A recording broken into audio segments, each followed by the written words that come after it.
Good morning, you lovely lot, and welcome back to another edition of Legal Content Chat. And today I have a very special guest. I've been bigging him up all week on LinkedIn, so no pressure. But we have with us today Rob from Adviserly. So, Rob, hello. now have the floor. Talk about yourself, where you are, who you are, where you're from. Well, thank you very much, Becky. I'm really pleased to be here and talking to your audience. It's a new way of doing LinkedIn for me. But so I'm a practicing corporate lawyer here in London. I founded Adviserly as the global referral network of boutique law firms, and still working in a boutique law firm. One of the problems that I had was finding other referral partners for my clients. So whether that was tax experts in the UK or employment lawyers or people overseas. And as soon as you start to, particularly when you start to go overseas, it's really hard to find good practitioners in similar sized firms with a similar style of work to you. So I thought, well, this should exist and it doesn't already. So why not set it up? So that's sort of what I do, and I post incessantly on LinkedIn. So some people may have seen that already, but if not, please follow me. So our sort of mission at Adviserly is to sort of reinvent the way that legal services can be offered. So lawyers who set up their own firms are more entrepreneurial and more responsive than the average lawyers, in my experience. But they have a series of problem sets as well. So they don't have this, an extensive referral network of firms like them.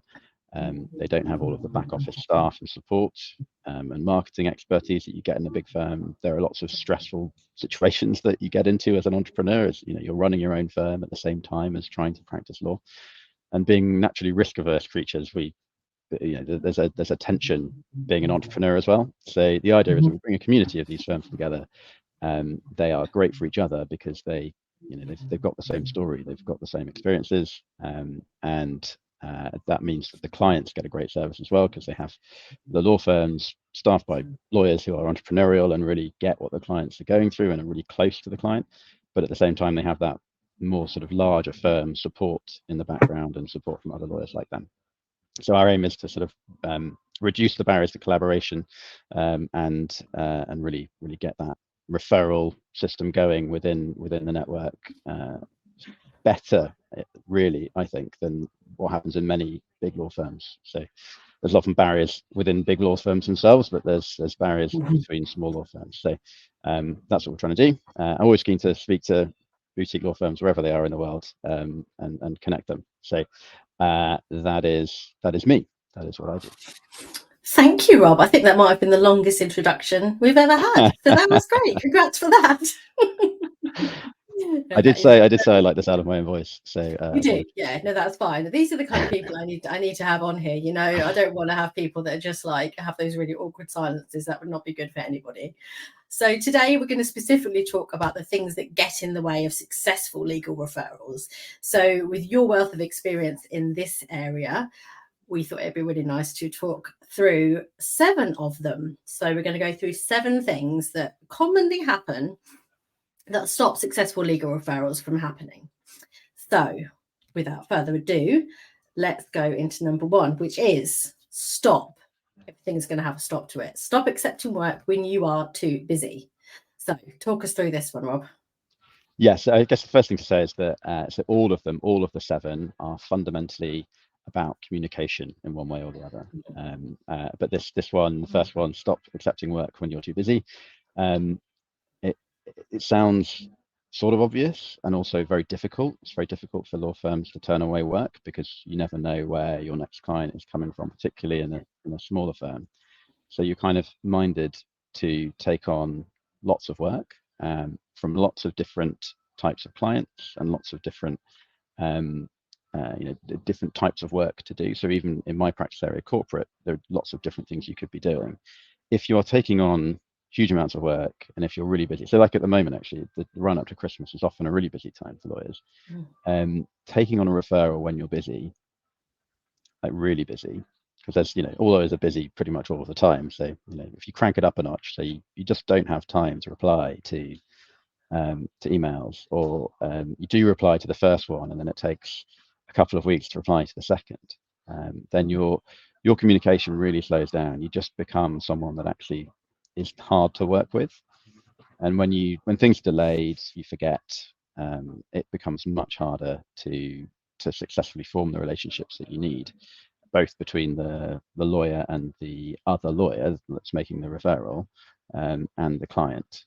So you do need to be able to dedicate some time to this. And part of the problem with the referral process is that there is, like, I mean, you'll know this in marketing websites, there is a conversion rate at which these things convert. So you get 10 referrals in, maybe 3 or 4 convert and land, and you get proper work out of them. That is an amazing conversion rate. But if you're a lawyer spending time working with a new potential piece of work, and you're thinking, well, actually, there's a 70% chance that this might not land, that becomes less of a priority than work you already have, and particularly because work you already have is inherently sort of more potentially stressful. The expectations on you as the lawyer for your existing clients. So you've got to prioritize the referrals as they come in, and if you're too busy, you can't do that. And saying no when someone asks you, "Can you do this?" you say, I would love to. I can help with this. This is what I can do. But I just don't have time at the moment. That's a great message to send to the person making the referral, because it says this person is upfront, honest. They're also really popular with their clients. They might be the person to go back to in the future as the expert in this, because they are doing this kind of work all the time. So you've kind of done a little bit of marketing there. It's a very short email. You can have that as a template email, but you haven't taken on a referral when you can't do anything with it. It's going to drop. You're immediately going to ruin your reputation with that referring law firm. So that's the first thing. Sounds obvious. Everyone does it all the time. But point number 1. Absolutely. And I think that's a really valuable lesson for all of us in business as well. Manage your workload, manage your priorities. And if you really can't do it, then say you can't do it up front and be honest with everybody. So yes, that is great advice. So moving on to number 2, stop being bloody ungrateful. I added in the bloody there. That was not your word. That's not me. Not you. But yeah. Because a referral from another law firm is something, there's a big deal, isn't it? A referral is a great thing to have. It's such a, it's the best that you can have, actually, in terms of leads. So yeah, let's go into this one a bit more in depth. Yeah, I mean, this one is a really simple one, and it obviously it should be something that everyone does in every aspect of their lives. If someone does something nice to you, for you say at the very least you say thank you. And it's so easy to do. It's so easy to say thank you. For a referral, it's often worth going the extra mile as well, because if you do and other people aren't doing that, you immediately stand out. So, and it's funny how law firms, any business, can spend lots of money on marketing to people they don't know, who have never referred them work and might never ever give them anything. But someone who has already given them work, particularly a client that's already landed, they are gold dust. They should be in the pantheon of who you care about. And knock your parents off the Christmas card list for these people, and send, you could send them a present. But that's not too far, and it's not a case of saying, we're paying you as a sort of a referral fee. This is just you have done something that I really appreciate and really value, and I'm going to look after your client. And it says that you're going to look after their client as well. That's the other thing, because you're giving this the gold star treatment, so you're going to give that same service to your clients. So you send them just a little something. Doesn't have to be very much at all. Doesn't have to be complicated. Doesn't really have to be bespoke to that person. Just like I've had. I mean, I suppose I can go through the presents that I've received, and just go on. Yeah, let's hear it. If anyone's listening and wants to send me presents, these are the things that I like. So I've had cans of beer. That was nice. Get cans of beer, like with the firm's branding on. Great for referrals. But then you know who they are. Hampers. I mean, that's quite a thing. That's quite a big thing. Yeah. You don't need a hamper every time. Shortbread, biscuits, lots of things. And none of them have been expected. I've received something recently, actually, which was a notepad with a pen and a tea bag, like a nice, like a proper nice tea bag. So it's so simple, but it's such a nice touch, and you get it in the post, and you know, I didn't order this from Amazon. This is someone being grateful, and that really makes you stick in their mind. Someone that is already giving you work. They are the person that they're more valuable to you than half the people you're going to meet at networking events, because you've already got work from them. So stop being ungrateful. And indeed, obviously, the corollary of that is be grateful, be actively grateful, go out of your way to be grateful. Yes, I completely agree with this point. I know myself, when I've had referrals, it's almost like you get on the call with that person, and it's almost like they're ready to work with you. You know, it's literally a case of just ticking a couple of boxes on what they want and working out the deliverables and things like that. But generally speaking, that person's already bought into you. So you really need to say thank you, 100%.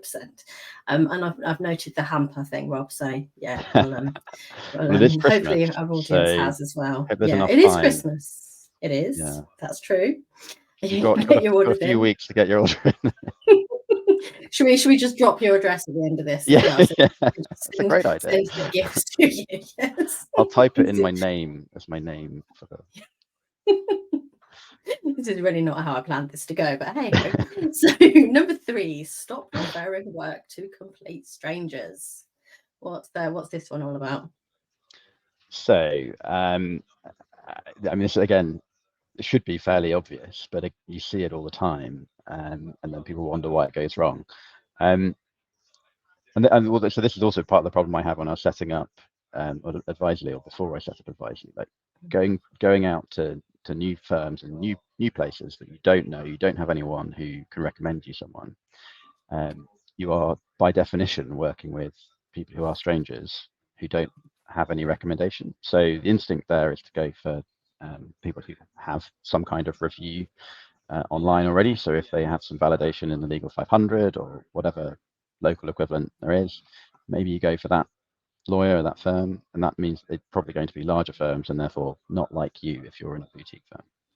So you kind of, everyone knows they don't want to work with strangers. Everyone has been taught not to accept sweets from strangers, and yet they freely give their clients to complete strangers. So the point here is you are at some point likely to have to work with people you didn't know before you worked with. So you're always going to be taking a bit of a risk, and lawyers do not like taking a risk. And that's good. That instinct is good. But you need to accept that you can take risk. You are allowed to do that as a business person, but also mitigate those risks. So you don't have to just say, right, who knows someone who does this? And then someone says, yeah, that's me. And then you introduce them. You introduce your client to that person.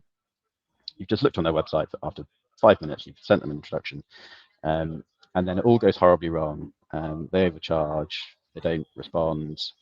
Worst case scenario, they're negligent. And obviously, then you feel really stupid because you've introduced someone to a valuable client, someone who's already paid you money, someone who you've hopefully got a good relationship with, and that's why they've asked for your recommendation, and you've referred them to someone who has ballsed up the work, or just left a bad taste in their mouth, or whatever it is.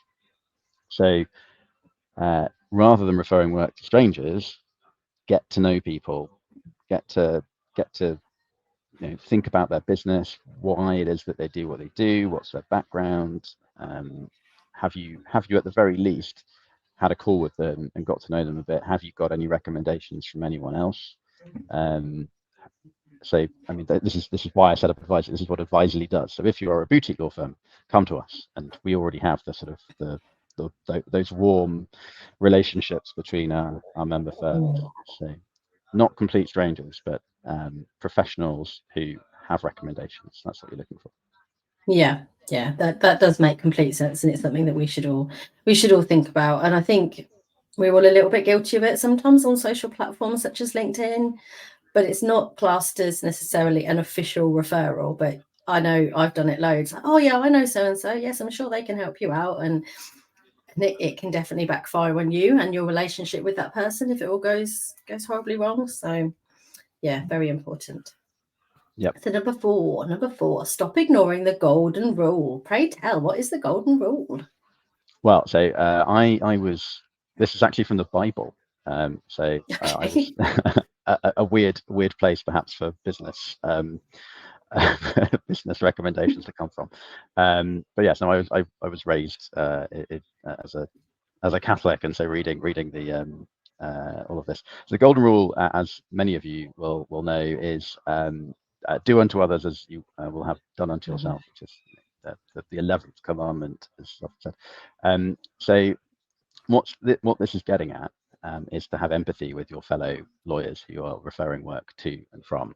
So quoting work for clients is hard, and lawyers are busy, and getting the quote right is difficult, particularly if you as the lawyer that's making the referral doesn't provide enough information to the lawyer that's accepting the referral. So these things are really tricky, and particularly if you have cross-border referrals, a client will be used to paying a certain price, the sort of what's seen as market in a particular jurisdiction, for a particular type of law. So if you are let's say, a family lawyer in Spain referring someone to a tax lawyer in the UK, they are wildly different ways of working and price points between those two firms, just because of all of the, obviously that's going to be the case to anyone who knows the legal profession. But if you don't know, if you're a client, you don't necessarily know that's going to be completely different. So you might be completely shocked to see that the quote from a tax law firm in the UK is much higher than you would be expecting, or that they work in a different way. Their language is different. They're more black letter law rather than making sure that the client process is going well, and maybe less good at communication, to stereotype wildly. But the point being, if you are a lawyer, you know that these things are difficult. You know that quoting is hard. If you receive a referral, you know that how frustrating it is if you don't have enough information. You know that you're thinking 70% of the time this isn't going to work. So what quote am I going to give? If you are making the referral, understand that the law firm receiving the work is going through all of that, and make their life as easy as possible. So essentially, just remember, you're all lawyers. You all have the same problem set. Don't judge anyone harsher than you would judge yourself in the same situation. So that's the quirky nod to my youth, and using the golden rule. Yes, very, very good. And I think not judging other people, is that in the Bible as well, perhaps? I'm sure it's in there somewhere. And the Bible's quite judgy. Yeah, well, true. True. Okay, perhaps we'll leave that one there then. So we've got a quick question from our audience, from Yvette. Now she's asked us a quick question. This is actually not that relevant to what we're talking about right now. So thanks, Yvette, for this non-relevant question, but we'll ask it anyway. So how many law firms refer to themselves as a boutique law firm rather than just a small startup law firm? So what do you reckon? Well, I've never had a law firm call themselves a small startup law firm, but you get high street law firms. Well, and again, so this varies across jurisdictions, like wildly, like completely different in different countries. But in the UK, you have high street law firms, and you have from high street law firms and sole practitioner law firms to magic circle law firms, and there's sort of the extremes. And then you have the sort of regional firms, or silver circle, then the regional firms. And then in between all of those, you have a boutique law firm, which is perhaps the same size as a high street law firm, but with a very different approach to a high street law firm. So a high street law firm is so called because they are on the high street. They want people to drop in locally and give them work locally. A boutique law firm is more outward looking, wants to do work in a niche area, a specific practice area or a specific client type, rather than as a high street law firm. And you see some high street law firms converting into a more boutique style. So at Adviserly, our definition is 5 partners or fewer, an innovative mindset, and a niche of some kind, so practice area or sector, or whatever it is. I've had a conversation with a couple of law firms who, because I introduced myself, and Adviserly is called the network of boutique law firms, and they don't like the word boutique because it suggests that the firms are expensive, like a boutique shop might be, and they prefer the word niche, a niche firm. And I think that's fine as well. It's broadly boutique is more used, but yeah, I think the problem with the word small is that law firms don't like to think of themselves as small. They want to think of where they're going rather than what they are. I mean, and also there's the usual size matters approach to life. Whether that's right or wrong. Saying small is inherently associated with bad, which is completely incorrect. But psychologically, that's where we are. Okay, cool. Thanks for that. So yes, we have answered that question indeed. She's always wondered, so she says thanks, Rob, for that. So brilliant. We have answered Yvette's question. That's excellent. Nice to see you, Yvette. Yes. Any more relevant questions, Yvette? Feel free to drop them in the chat. I'm just messing about. So the next point we need to look at is stop leaving it until the last minute. So why is this a specific problem for referrals? So this is talking about the referrer. So, and that's the position I'm often in as a corporate lawyer. When you need to assemble a team, you have an M&A transaction or something coming down the line. You need certain advisors because the client is in a particular sector, or has particular jurisdictions that they're operating in, other than England and Wales, in my case. So you need to assemble that team. And obviously there are several ways of doing this. You either get everyone teed up well in advance when you're planning out the process, or you get the SPA in, and then you're scrambling around looking for someone to look at the warranties that you can't do at the last minute, and then you do your bit, and then you're still waiting on the referral process to get to you've arranged the call with the lawyer that you want to speak to want to help you. They then need to give you a quote. You need to give the quote to the client. The client needs to approve the quote, and then you need to exchange KYC information. You need just the onboarding process can take a while. You don't want to be the person who has caused that delay. And sometimes these delays obviously bump up against hard deadlines, particularly with cross-border work. There's often tax issues and things that you do not know about, cannot know about in your particular jurisdiction that affect other jurisdictions in ways you can't imagine. So you have to get these things teed up, ready to go, because you do not want to be the lawyer that has made the referral one day and then the next day is harassing the lawyer saying, why haven't you told me your quote for this work? And the other lawyer's like, well, you haven't given me any information.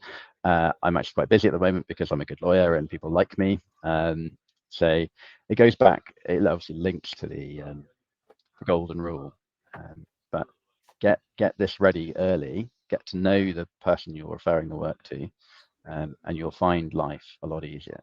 And obviously taking this to the nth degree, the way that you should be doing referrals is building your referral network and your referral contacts and joining referral networks long before you actively need a referral in that particular area. So you can think about in advance. So as a corporate lawyer, for example, the things I know I'm going to need in advance are tax, employment, potentially pensions.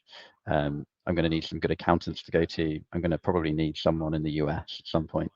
Just there's an obvious set of people that you're going to need.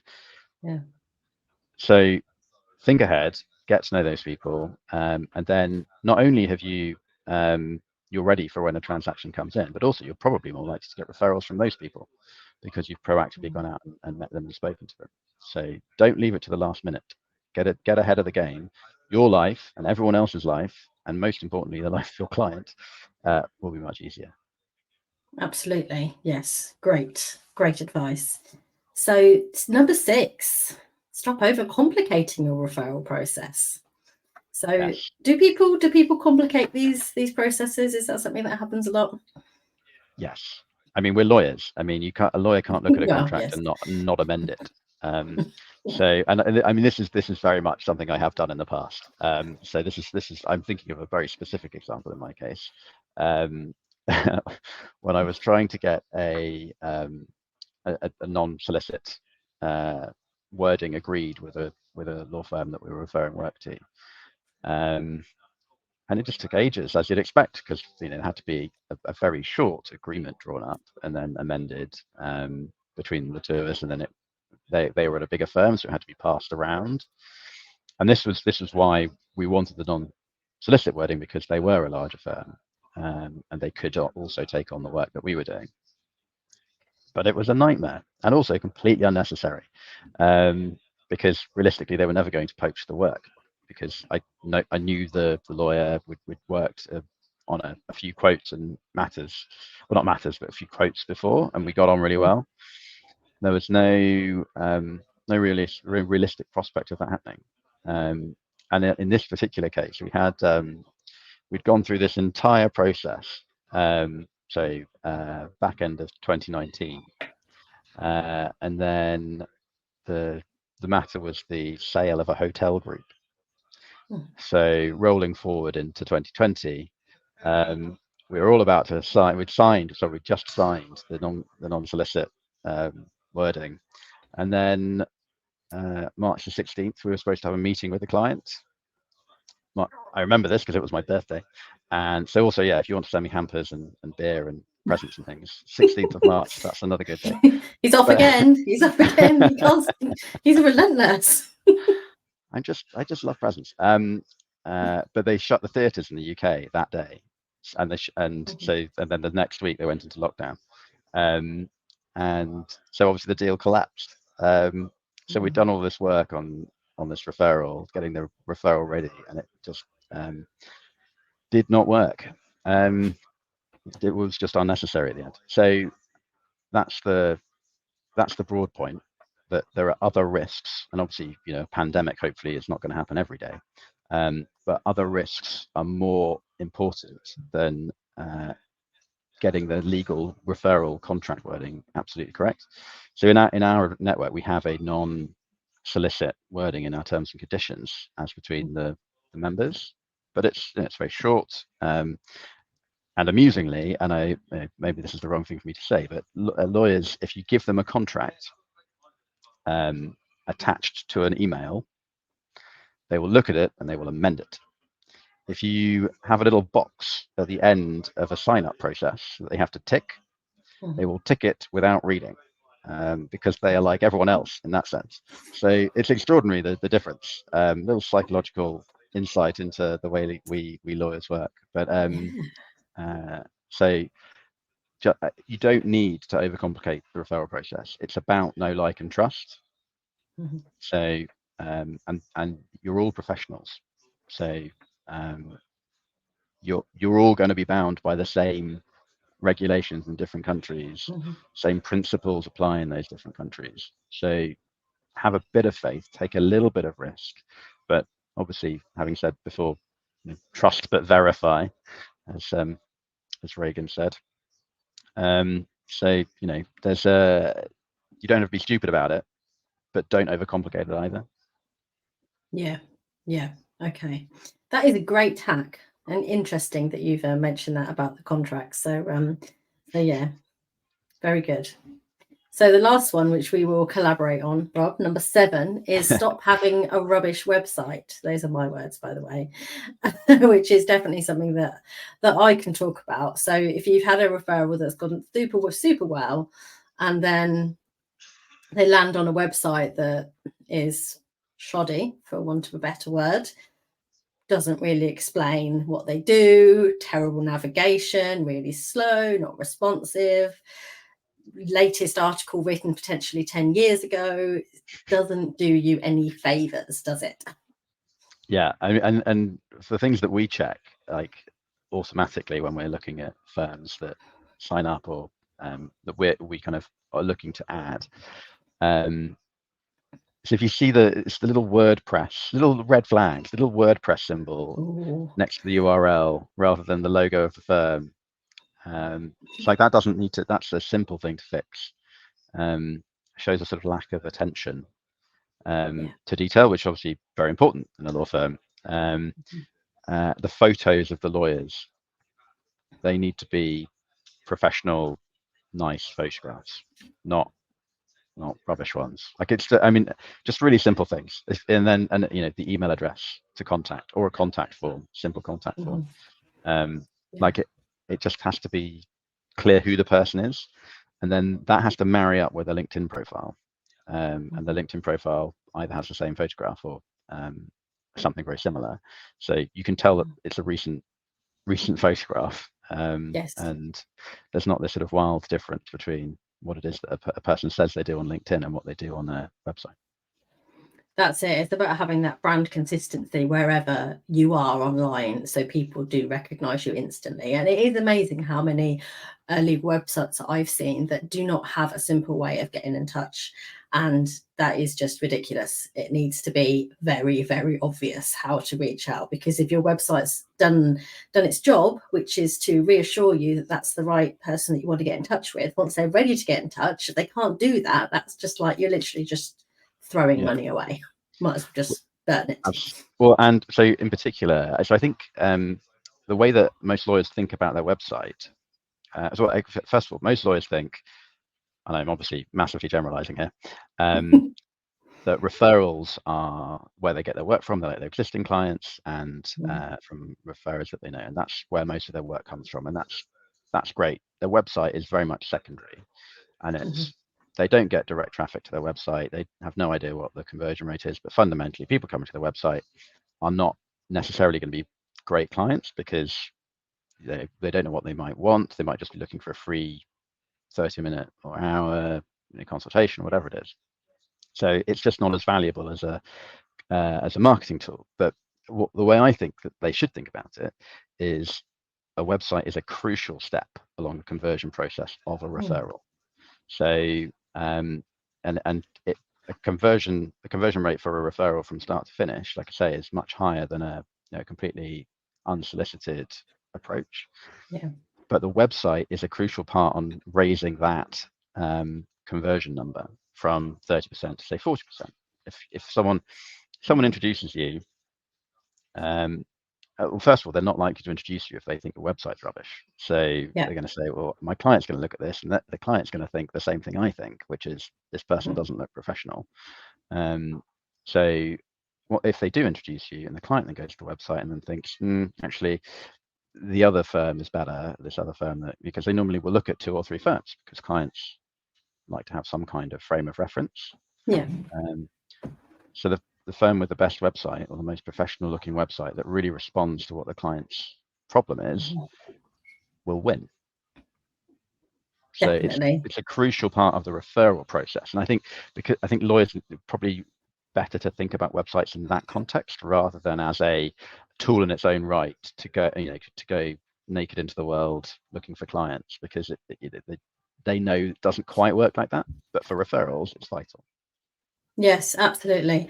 And I think we need to move past this concept of just having a website just for the sake of having a website. You're honestly better off not having one if it's bad and reflects badly on you as a firm as well. So a website done right is going to guide your clients through the process, and it's going to nurture them, and it's going to make them realize what you're all about as a firm. It's going to make them reassure that they want to get in touch with you and that you can solve their problems. So by having things like really regular blog articles on information that they're interested in reading, frequently asked questions that they're asking, that your clients are always saying, like, how do I do this? How does this process work? What happens next? Those kind of things are really, really invaluable for making clients feel confident that they want to reach out. So yeah, it all ties into the bigger piece of the puzzle, and it is such an important thing to have right. Yeah, well, I mean, that's absolutely it, right? So as I said at the beginning, these are all about communication. It's about sending a message to your referral partners and potential clients that you are both good at what you do and easy to talk to and ready and able to do the work. So if you're not giving off that message, if your communication is sloppy at any point, then your referral process is damaged. You're lowering that percentage conversion rate from a referral.